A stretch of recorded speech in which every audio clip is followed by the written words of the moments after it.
And ladies and gentlemen, boys and girls, cats and kittens, welcome back to the podcast. Thank you.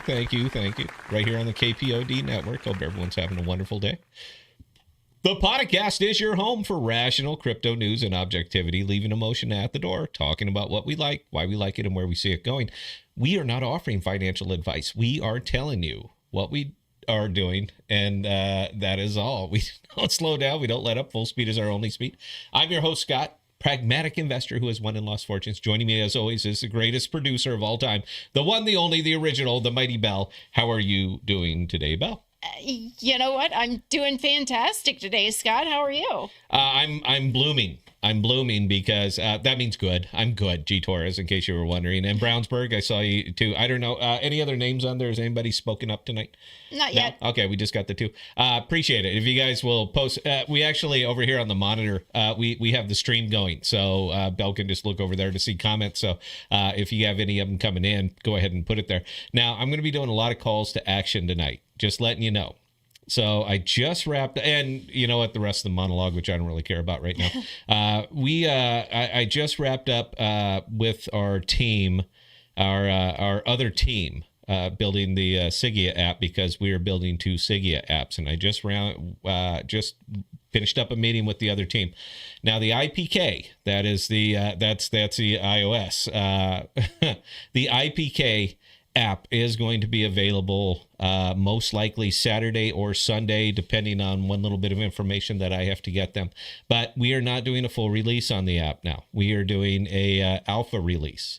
So we have some whitelist spots to give away. Now we're going to be giving them away based on folks who helped us test the original app, but also folks who are interacting with this stream as we discuss all things Sigea, because we want to make sure that whoever's testing this app is going to be giving us feedback. The reason that you launch an alpha like this is so that we can get feedback. We need feedback. Tell us what you like. Tell us what you don't like. Tell us what you would like to see tweaked, tuned, etc. We compile them. We say we can do this, or we can't do this, or I do like this, or I don't like it. That we're interacting, or that the people that are using this are interacting with it, that are using it and are looking at it seriously from a consumer standpoint. Now, when I say we have two apps, we absolutely have two apps. Now, one of them is a completely Web 2 focused app. It is built on Firebase. It is using the JKL S3 bucket, which was the AWS plugin. That's why we went with Firebase on that. And that is using that, or is using that bucket. And that is what we're using for our Web 2 focused app. Now, the last thing that I did, my last order that I gave to my other devs, was strip out everything that we even might have suggested as Web 3. One of the features that was still in the app, but I'm having them take it out, was log in with a mnemonic. I'm taking that out completely, because this version of the app, the one that you can put on your phone this weekend for whomever happens to sound off and say, I would be happy to test for you. Doesn't cost you nothing. But we would appreciate we'd appreciate the feedback, and when we launch the token, we may or may not throw you some for your time. I'm not saying airdrop, all right, because airdrops are just retarded, but I don't expect anyone to work for free. We have nothing in stone right now. Just know that anybody who works with us, I always take care of them. Ask around. So, yeah, there'll be a little bit, call it an incentivized, a loosely incentivized test, man. Look, if it's $10, if that's all I got left by the time we get there, if that's all that I have left, I'll give you the $10. But, yeah,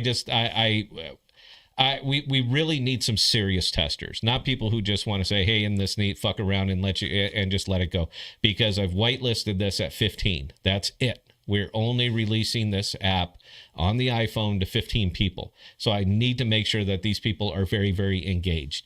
We're taking the next hour and a half here. I got Bell in studio, so we tend to go longer when Bell's in studio. But we're going to be talking about JKL. We're going to be talking about Akash. We're going to be talking about Astrovault. And we're going to be talking about Web 3 marketing versus Web 2 marketing. And we are going to be talking about two different versions of what's effectively the same app and the reason that we're doing it. So I'll start you off right now with the first one. And this is, we'll start with this very, very basic call to action. If somebody wants to comment on there, sure, I would maybe be interested in testing. Go ahead and say that. The people who type comments in here helps our YouTube algorithm. And after I've seen how easy it is to monetize a channel outside of any space but crypto, we're we'll do anything. We'll do anything to actually get some views over here, because gaming videos, I put it out and it's got 5,000 views inside of a day. I mean, any of these videos I put out, 5,000 views. We monetize that channel. It took I actually have to wait, because I have to actually be an official channel for 3 months before we can monetize. And it's only been about 5 weeks. So yeah, I'm just saying it's very, very easy over there. But we want to, we're not going to give up where we're at, because this is our chance to talk about our product. For 6.5 years, Belle and I have been out here talking about everybody else's project. And now it's time to talk about our own. Now, we are going to run into a little bit of an issue, and let me tell you why we're building 2 different versions of the same app, a Web 2 version and a Web 3 version. The main reason is because we're going to have a fiduciary responsibility when we launch our token, and the token is going to be launched. I talked about it a little bit last night. If anybody, what do we got? We're sub 10 people on here. Yeah, and but 2 people have already jumped in saying, okay, I'm in. Okay, so we have 5 viewers. There's no interest. This whole space is dead, or just we're dead. So anyway, we are going to be launching a token. We have to launch a token because we need money to scale. That's it. That's exactly what we need. We can't just keep hiring willy-nilly and pissing into the wind and hoping things work out.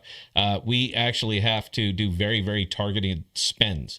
And I discussed it a little bit last night. I can either mortgage my house again, or we can launch a token. So I'm either going to pay the bank, or I'm going to pay everybody else who happens to see the vision of what we're doing out here. But because of that, I have a fiduciary responsibility to anybody who's holding that token. That means I have to make nothing but good decisions. So the reason that we're pushing 2 apps out as opposed to 1 is because I don't believe there is any way to successfully launch a Web3 app in the Web3 space. We have done this for years. Nobody's been in the trenches like me and Belle. Nobody has seen what do you want to call it? The flighty nature of this particular space. I don't believe that there's any way to specifically target Web3, even on an app, even something as simple as simply scan the QR code. Even something like that is too much to ask for most people out here. Further, the Web3 people are incredibly jaded and incredibly hard to please on anything. And from a fiduciary position, it doesn't make a lot of sense for us to keep pouring endless amounts of capital into the Web3 app version that is never going to please anybody. Web3 people will challenge everything, as you should, as you absolutely should. But even just wrapping other people's proven audited tech, even just wrapping that together and putting a separate front end on it, all we're going to do is get gripes. We're going to get gripes. We're going to get bitches. We're going to get negative press. We're going to get people just much more likely to come on there and say how bad this is, as opposed to, yes, this is good. It's not worth our time. It's not worth our effort. I hate to piss on the space that we have represented pretty steadily for years and years and years. But I want to say that anybody who's out here can see at least a grain of truth in what I'm saying right here. It is not, we will never get the return on the investment that it would take us to really get Web3 market penetration. We're just not going to, not with an app. All right. If it's something that just put the app on your phone and we'll pay you, sure, we'll get plenty of penetration that way. But this is not that kind of app. This is the kind of app that you put on your phone and you pay us. I mean, this is bizarre. This just blows the mind of Web3. So the bulk of our development efforts have been going into the Web 2 app, and that is the one that is going to be available up there. Now, where I did say we'd love some engagement on this, I need to know, because I have to limit this. All right, there's only 15 of these. So I have to know that my testers are engaged with this project and understand what we are doing with it. That's what this whole stream is, for us to explain exactly what we're doing with it. So I'm going to start with the very first element, the thing that brings all of this together, and that's Jackal. Now, I'm not here to talk about Jackal price, Jackal token, Jackal anything. Honestly, I don't care. My bulk of all my buys came at a little under 2.5 cents. So regardless of where the price is right now, man, I'm still 4x, 5x from wherever I was. So I'm indifferent to it. But the idea of Jackal and why we bought it and why I bought so much of it and why I bought it way back then is because they are data futures. We have to pay Jackal. Jackal's not giving us anything. They've never given me a single token, ever. For all the press that we put out, for all the videos, all the time, all the interviews, all the everything, I've never received a single token from the Jackal team. And if you don't believe me, go ahead and ask them. It's been out of I want to say the goodness in my heart, but it's also been out of the potential that I saw with the protocol. So Jackal is our underlying storage layer. So when we say powered by Jackal, that's exactly what we mean. Powered by Jackal. Jackal to us, to me and Bell, to the app, to everybody using it, Jackal is simply a data center somewhere where we send the data. That's all they are. As far as their decentralized providers, I don't care. As far as the full functionality of their protocol and how quick and how whatever, it doesn't matter to me because all of that is going to be done on the back end and the consumer's never going to see it. Now that right there will exactly end us with Web3. Because if we tried to do that with Web3, we're immediately going to be kiboshed and ostracized and put out, and I'm going to be all over Twitter. Oh my God, they're middleware. You're right. We are absolutely middleware. That is what this is. All of the data ends up going to Jackal. Now, we have a file server. That's the only way that we could do this successfully and speedily. That's what consumers care about. That's what I care about. How fast is it? Does it function? And is it easy to use? That's it. That's my wickets right there. So because of that, anybody who's tried to upload data, Jackal knows that it could take a hot minute up. And OK is going to tolerate that. Ain't going to happen. As soon as they hit send and we just get little or something while we're waiting for Jackal to catch up or for it to hit a storage provider, for them to sort out whatever RPC issues that are having, we've just lost that consumer that quick, just like that. And if you don't believe me, how many of you have stopped using an app because it didn't function well? Raise your hands. Show of hands. Go ahead, type in the comments. How many people have stopped using an app because it didn't function well? That can never happen to us. We are already competing against the worldwide name brands. We cannot afford to lose a single consumer. So because of that, we have to set up our own file server. So your data goes from your phone to the file server, which is hosted on a cache, because I said they're all of our compute. Goes through our file server on a cache. Now it's encrypted. We can't see it. All we're doing is tunneling it. And then from there, our servers ping Jackal servers back and forth until we get that data pushed up. Now it's ephemeral. So as soon as we have confirmation that data is on the Jackal protocol, it's deleted from our file server. We're not in the file storage business. All right, we're not. We are in the, what would you call our business, Bell? We are in the processing business. The same way that Visa processes transactions, we process data. I would call it InfoRail. InfoRail, sure. Oh, I like that. Actually, I'm going to give you a round of applause for that. We're the data rail. How about data rail? Is that better? InfoRail kind of. You guys, everyone who's out there, do we like InfoRail better, or do we like data rail? Which one do we like better? We're gonna leave it up to the will of the group. I know we don't have a lot of people watching, but it doesn't matter. So hey, we've got 17 watching now. Okay. Hey, you know what, guys? Bless your hearts. I mean it. You have no idea how hard it is to do this forever and ever, man. And it's super tough when you're under the microscope, and we've been under the microscope for a long time. So when I say I have nothing but love for everybody out here, anybody who's tuned in on this stream and sticks around and engages, man, it means the world to me. And you know what? I'm going to take care of you too. Anyway, let me get back to it.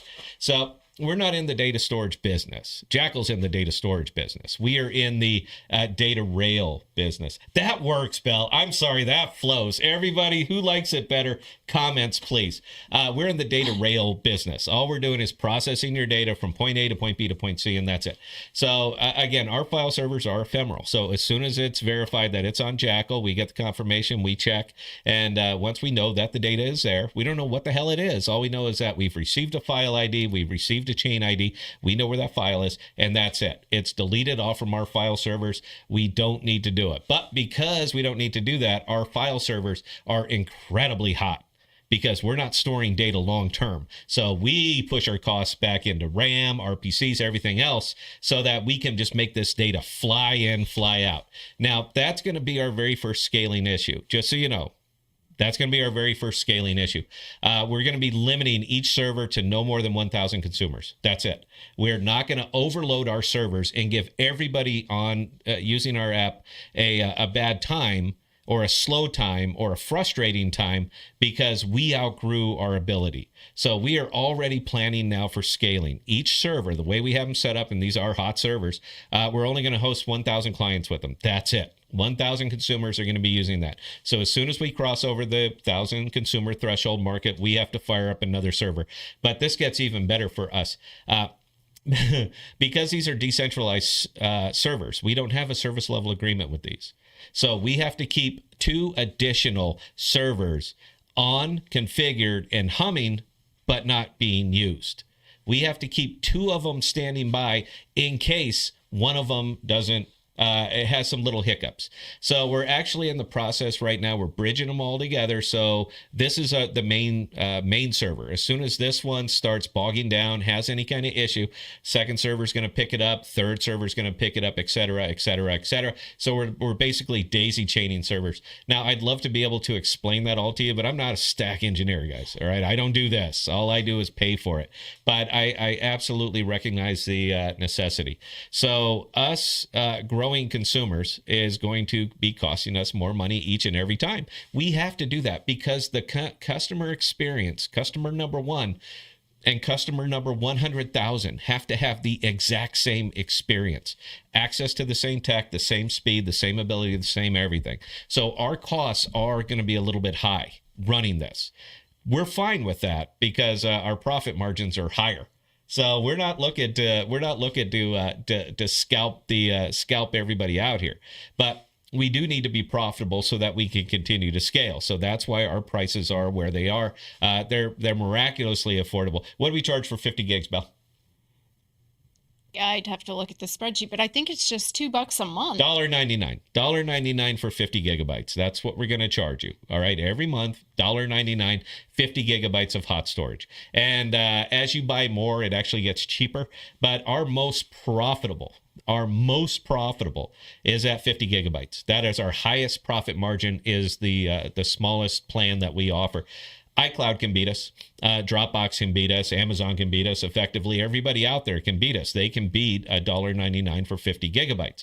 But they cannot beat our privacy element. They can't beat our speed. They can't beat the functionality of what we've built. They cannot beat it. They simply cannot beat it. I'll take the Pepsi challenge. While we were up there, I just downloaded via the app, uploaded and downloaded via the app, meaning downloading. When you download it, it doesn't even go through our servers. When you download it, you're downloading it directly from a Jackal storage provider. But for me to recover a 550 megabyte file via the cloud, 12.121 seconds. From the time I hit give it back to me to the time it ended up back on my phone was 12.121 seconds. We've documented it. I got my witnesses. We got everybody around there. Dropbox can't do that. iOS can't do that. Amazon can't do that. Nobody can do that. The only people who can do that is people who are building on a working on a very, very custom network that only they have. And it's not internet, it's intranet. And I would still argue if they'd be able to do it cloud, but we did. And I recorded it. So we're all good on that. What I mean by that is that we are a little bit more expensive than the competition, but what you get for that is you can't compare the features. It's not even close. So anyway, that's our cash problem. And our cash problem is going to be right there because I am spending a little bit more on servers than I probably should. But in my opinion, the customer experience is everything. I have long argued right here on this stage, on this channel, Bell, my damn dog's here, but I've long argued out here that UI and UX is going to trump anything else when it comes to an actual consumer. There's a reason. I mean, there's lots of reasons that Kajira failed, but one of the big reasons is that even me, I couldn't figure that fucking thing out.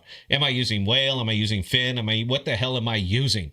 The UI, UX sucked. The way that they explained it sucked. The fact that they had to explain it was a mistake right from the get-go. And instead of slowing down, backing off, and maybe making this thing a little bit more user-friendly, they just doubled down on stupid again and again and again, and now it's gone. Now Kajira doesn't exist anymore. That ain't going to be us, babe. All right? That is not going to be Sigea. We want this thing out of the gate. So what we're doing is you're taking your phone, you're using our app, you're uploading, downloading data, sending videos, sending any object-oriented data. That's a video, all right? That's a screenshot. That's pictures, MP3, JPEGs, zip files, anything that is object-oriented will work with the app. It'll go right on up. You hit send, boom, goes to us, goes to Jackal, verify that it's on Jackal. We no longer have any single part of this, and now it's between you and whomever. You want to download it back, hit the download button, babe. It's coming, and it's coming fast. You want to share it with friends, people in your contact list that also happen to be Sigea people. Click them, and boom. Now you just shared the file with them, and now they have access to it. So the days of struggling for normal users to say, how do I transfer this file this large? Can't email it. Those days are over, all right, because we have no file size restrictions. No file size restrictions. If you want to send them 1.98 gigabytes, send them 1.98 gigabytes in a single file, single click, and it's done. Nobody else can do that either. Dropbox can't do it because they have file size limitations on there. They're generous, but they're still file size limitations.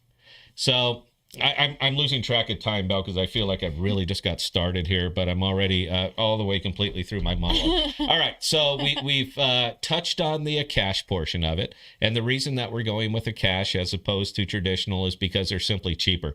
The beefed up boxes that we're using with a cache is very, very focused on all the AI. So they got big processors, they got big GPUs, they got big, everything over there is available to us, and we're paying a little bit more for it. But it's very, very important that we have the customer experience. I would ask you guys, again, I don't know if anybody's talking out here because I'm not looking at it, but I'd ask you guys again, how important is performance to you?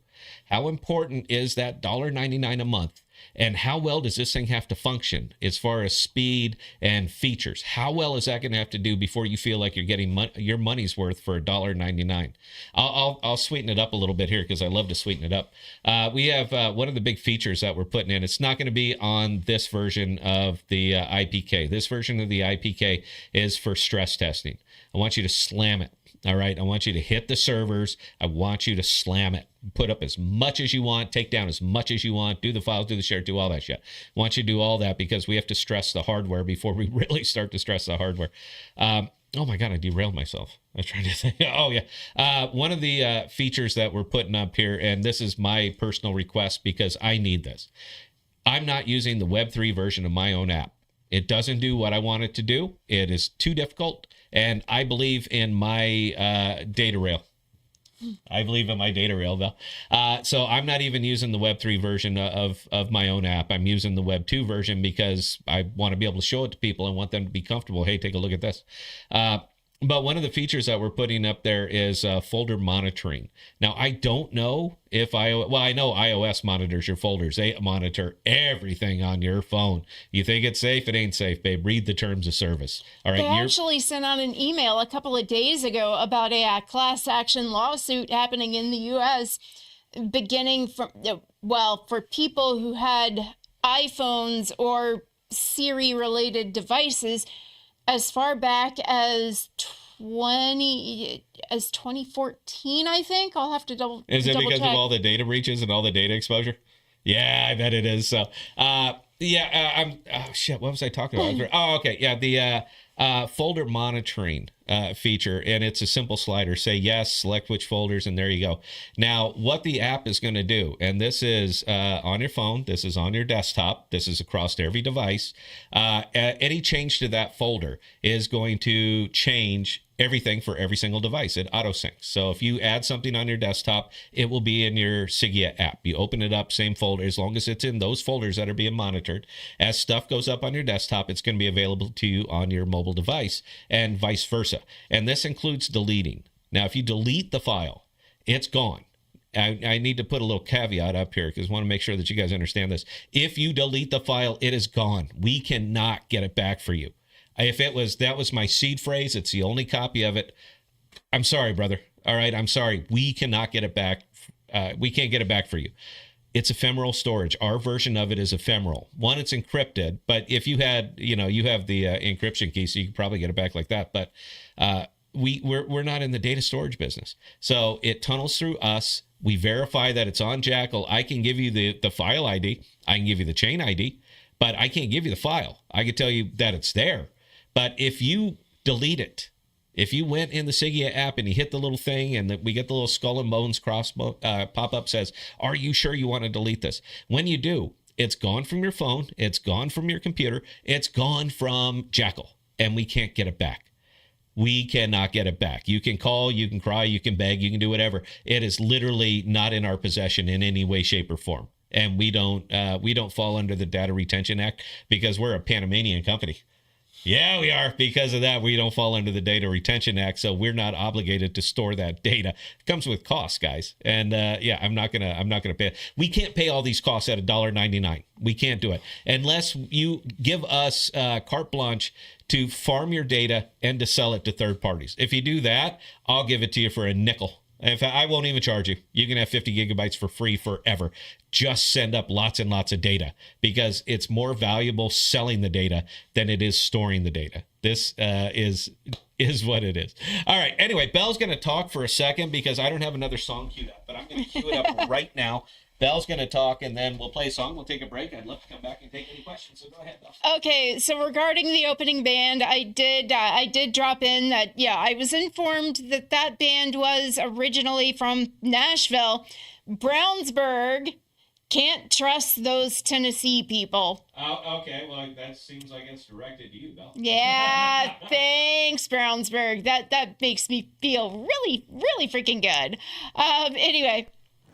So, Top Cat, very pretty tonight, Bella. Thank you, Top Cat. That's awesome. Am I not pretty tonight, Top Cat? Am I not pretty? Nobody ever tells me I'm pretty. I don't need your guys' bullshit. I'm here to make you money. I'm here to make my money, but you can ride my coattails. All right, one more, Bella. We're going to play something. All right, and Idiot Fish. Bella, the dress looks great, ma'am. Thank you, Idiot Fish. And a round of applause for Idiot Fish, and I'm sure Belle thanks you. Okay, guys. Taking a little break. We're going to come back and get to the rest of it. There's plenty that we have to talk to. Then we're going to get around to the token. So that's what I'm sure anybody who's going to be tuning in is going to be interested in. And I'm going to give you all the context of why we're doing it, how we're doing it, and what we expect from it. So if you could, please stand by. We will be right back after what I consider one of the greatest Van Halen songs of all time, guys. Cheers. What are little girls made of? What are little girls made of? With sugar and spice and